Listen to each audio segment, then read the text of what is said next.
Former Miami Beach Mayor Philip Levine on Tuesday called the federal response to Puerto Rico after Hurricane Maria one of the most embarrassing moments in American history during his first visit to Orlando as a candidate for governor. Levine spoke to a small group at the East Orange County home of Puerto Rican activist Por Delgado, as part of a 10-city bus tour his campaign dubbed Live from Florida's Living Rooms.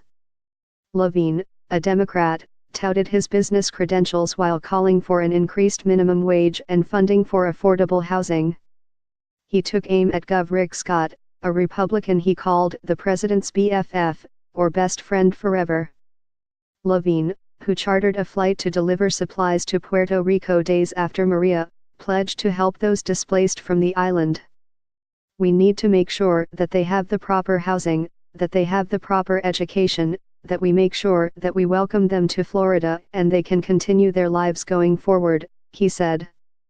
Levine noted that he visited the island frequently as a cruise ship worker early in his career, before launching On Board Media, the cruise industry shopping and media company that propelled him to wealth.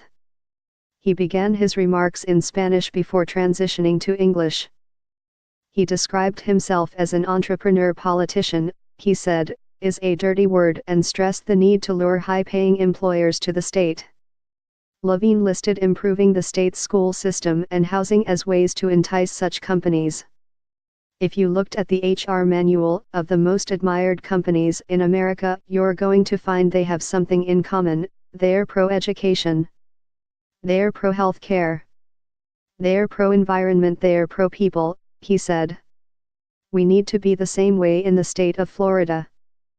Levine cited Metro Orlando in particular as a place in need of higher wages and more affordable housing, citing The Florida Project, a critically acclaimed film depicting a girl living in poverty in a Kissimmee motel.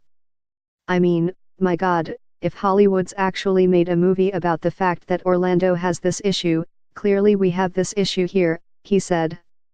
Levine called for a minimum wage much higher than the current $8.25 per hour, touting the Miami Beach City Council's 2016 vote to establish a local minimum above $10, which was later struck down in court.